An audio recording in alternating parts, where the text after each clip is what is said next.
पंजाब राज्य के लुधियाना शहर में एक फैक्ट्री में काफी सारे लोग काम कर रहे थे। लाइट फॉल्ट हो गया, काम सारा जहां का तहां पे रुक गया, गड़बड़ हो गया और मशीन में खराबियां हो गई। अब काफी सारे लोग उसमें जुट गए, काफी सारे लोग उसमें काम से फ्री होकर भी बैठ गए। अब काफी सारे लोग उसमें परेशान हो गए। मशीन 2-3 दिन तक चलने में असमर्थ हो गई। 12 घंटे तक नाइट के ड्यूटी में सभी लोग आए फैक्ट्री में और नाइट की ड्यूटी में काम किया, थोड़ा घना 10-11 बजे काम किया। उसके बाद बैठक हुई, काफी सारे लोग उसमें बैठ गए। फैक्ट्री में काफी सारे लोग काम किया करते थे। अब जब सारे लोगों की एक पास में बैठक हुई तो वो सारे लोग एक ही पास में बैठ गए, आपस में बातें करने लग गए, इधर उधर की बातें। जैसे हम और तुम कभी यार दोस्त से मिलते हैं या बेले होकर के काम से बैठते हैं तो कुछ बातें करने लगते हैं, उसी प्रकार से वो भी सभी लोग बातें करने लग गए। वहां पे काफी धर्मों के लोग थे और सभी धर्मों के लोग काम भी किया करते थे। तो अचानक से बोला, ये सब परमात्मा की लीला होती है और ये सब कुछ ऑटोमेटिक हो जाता है, सब कुछ परमात्मा की लीला होती है। एक बोला, नहीं परमात्मा की लीला विला कुछ नहीं, सब कुछ परमात्मा ने ही सब कुछ यहाँ पे बनाया है। एक बोला, हाँ बात सही है तुम्हारी, सब कुछ यहाँ पे परमात्मा ने बनाया। दूसरा वहां पे बैठा हुआ था, हाँ बात तुम्हारी सही है। दूसरा बोला, हमारे अल्लाह ने सब कुछ बनाया। और वहां पे जब सिख धर्म के इंसान जितने भी थे उन सभी ने बोला, हाँ हमारे वाहिगुरु ने सब कुछ बनाया है। और वहां पे ईसाई धर्म के भी लोग थे तो उन्होंने भी बोला कि हमारे ईसा मसीह ने सब कुछ बनाया है। अब वो चारों धर्मों के लोग आपस में ही इसी बात को चर्चा करने लग गए, काफी ज्यादा चर्चित में इस बात को ले लिया। हिंदू धर्म के लोग बोले, मेरे भगवान ने सब कुछ बनाया है। बोले, धरती आकाश चांद तारे सूरज पेड़ पौधे जीव जंतु पशु पक्षी इत्यादि सभी कुछ हमारे भगवान ने बनाया। मुस्लिम धर्म का बोले सभी लोग, हाँ तुम्हारे भगवान ने बनाया, हमारे अल्लाह ने सब कुछ बनाया है। सिख धर्म का इंसान बोले, नो हमारे वाहिगुरु ने सब कुछ बनाया है। और ईसाई धर्म का इंसान बोले, नो हमारे ईसा मसीह ने सब कुछ बनाया है। अब वो सभी लोग आपस में ही इस बात को लेकर के काफी ज्यादा उलझ गए। प्रश्न का आंसर किसी को नहीं पता और बात को लेकर के वो सभी लोग उलझ गए। धीरे धीरे वो चर्चा इतना ज्यादा शोर हित में हो गया कि वहां पे 100-200 इंसान इकट्ठे हो गए, 100-200 आदमी वहां पे फैक्ट्री के इकट्ठे हो गए। उसके बाद वो चर्चा तब भी नहीं सुलझ रहा, सभी धर्मों के लोग अलग अलग खड़े अपने अपने धर्मों के विषय बोले। हिंदू धर्म के बोले, हमारे भगवान ने सब कुछ बनाया।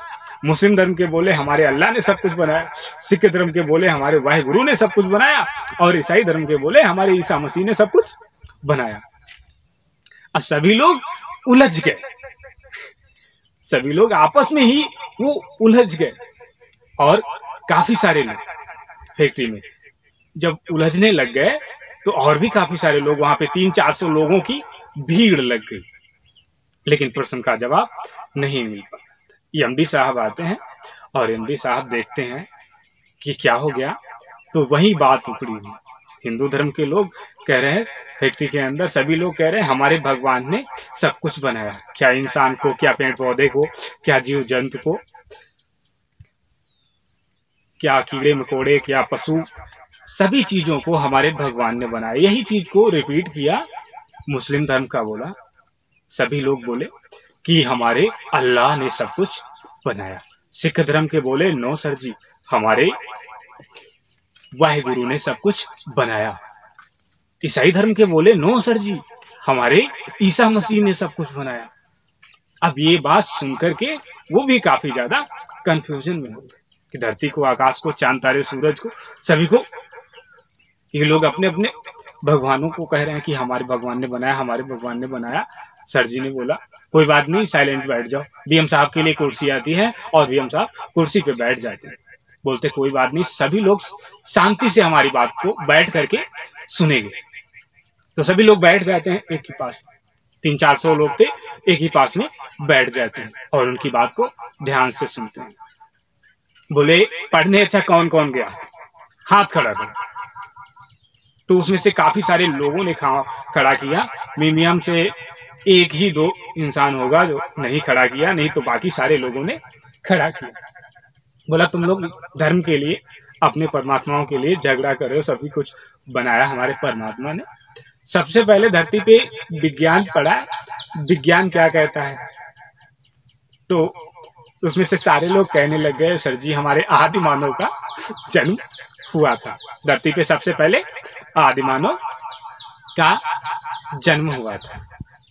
तो कहने लगे आदि मानव का जब जन्म हुआ था तो धर्मों की बात आ कहां से गई, भगवानों की बात आ कहां से गई। तो कहते हैं कि ये जो होते हैं ये तुम्हारे पूर्वज होते हैं, ये तुम्हारे पूर्वज होते हैं जिनको अपना धर्म और अपना समाज बताता है। सभी कुछ बातें हमारे तुम्हारे जातियों पे, धर्मों पे, सभी कुछ हमारा तुम्हारा धर्म और सब कुछ बताता है। क्या स्कूल में जाते हो, क्या कभी धर्मों के बारे में तुमको पढ़ाया गया? तो उसमें सभी लोग कहने लग गए नो सर नहीं पढ़ाया गया धर्मों। फिर झगड़ा क्यों कर रहे हो, फिर झगड़ा क्यों कर रहे हो? बोले ये परमात्मा है इंसान की जिंदगी के लिए। बीएम साहब बोले कि परमात्मा है इंसान की जिंदगी के लिए, तो वो कौन है? जो इंसान की जिंदगी को जीवित रखता है, वो परमात्मा। जैसे धरती यदि नहीं होगी तो हर इंसान कहां रहेगा? आकाश नहीं होगा तो बारिश कैसे होगा? हवा नहीं चलेगी तो इंसान कैसे सांस लेगा? हम तुम सभी लोग कैसे जीवित रहेंगे? अग्नि नहीं होगी इंसान कैसे जीवित रहेगा? पानी नहीं होगा इंसान का शरीर कैसे जीवित रहेगा? परमात्मा तो ये है तुम्हारे, परमात्मा तो ये है तुम्हारे, जिनके लिए, जो इंसान की जिंदगी को जीवित रखता है। वास्तव में परमात्मा, बीएम साहब कहने लग गए, ये है तुम्हारे। तो सर जी का सभी लोग, वो जितने भी कहानी उनकी बातों को सुन रहे थे, 400-500 लोग थे, वो सभी लोग कहते हैं यस सर जी। आप अच्छा कहते हैं नहीं कहते हैं? नरेंद्र कहानीकार आपसे पूछ रहे हैं कि परमात्मा कौन है? जो इंसान के शरीर को जीवित रखता है, वो परमात्मा है वास्तव में। जैसे धरती नहीं होगी तो हर इंसान कहाँ रहेगा? हर इंसान कहाँ रहेगा? इंसान का जीवन कैसे होगा? पानी नहीं होगा तो इंसान का शरीर क्या चलेगा? हवा नहीं होगी तो इंसान का शरीर कैसे सांस लेगा? अग्नि नहीं होगी तो इंसान का शरीर कैसे जिएगा? और तो सभी लोग बीएम साहब की बातों को गौर से सुनते हैं और परमात्मा इन सभी लोगों को मान लेते हैं कि हाँ, जो इंसान के शरीर को जीवित रखता है वास्तव में वही परमात्मा है। आशा करते हैं कि इस कहानी को सुनकर के नरेंद्र कहानीकार का कहना मानेंगे और परमात्मा उन्हीं को मानेंगे जो इंसान के शरीर को जीवित रखते हैं। हम आपको फिर से मिलते हैं अपनी नेक्स्ट कहानी के साथ। तब तक के लिए आप अपना रखेंगे ध्यान, अपने परिवार का रखेंगे ध्यान। ये नरेंद्र कहानीकार आपको फिर से मिलेंगे अपनी नेक्स्ट कहानी के साथ में। तब तक के लिए प्यारे मित्रों, आपको नरेंद्र कहानीकार का नमस्कार।